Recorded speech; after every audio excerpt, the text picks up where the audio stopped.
All right, good evening, everybody. Quite a turnout. Good job, Billy. It's exciting to see a lot of people interested in ADU development. So I'm here from Kittitas County. I'm a planner with CDS.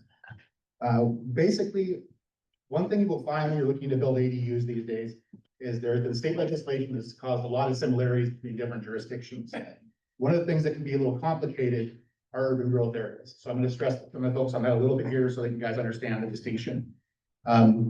So in Kittitas County, for example, if you were in an urban growth area, that could be in Ellensburg or Cleveland, Kittitas or Roslyn, you can build up to 2 ADUs on your lot, assuming you can meet dimensional standards and intensity standards. In the city of Ellensburg, we actually have an interlocal agreement.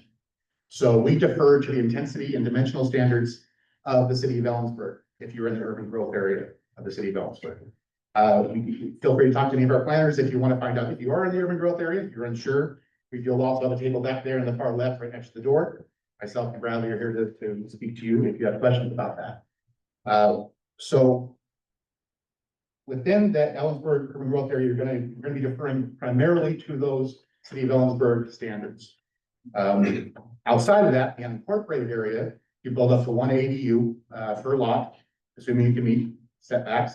When I say dimensional standards, sorry, sometimes I speak planner and don't realize everybody's not a planner. I'm talking about setbacks, height restrictions, things like that.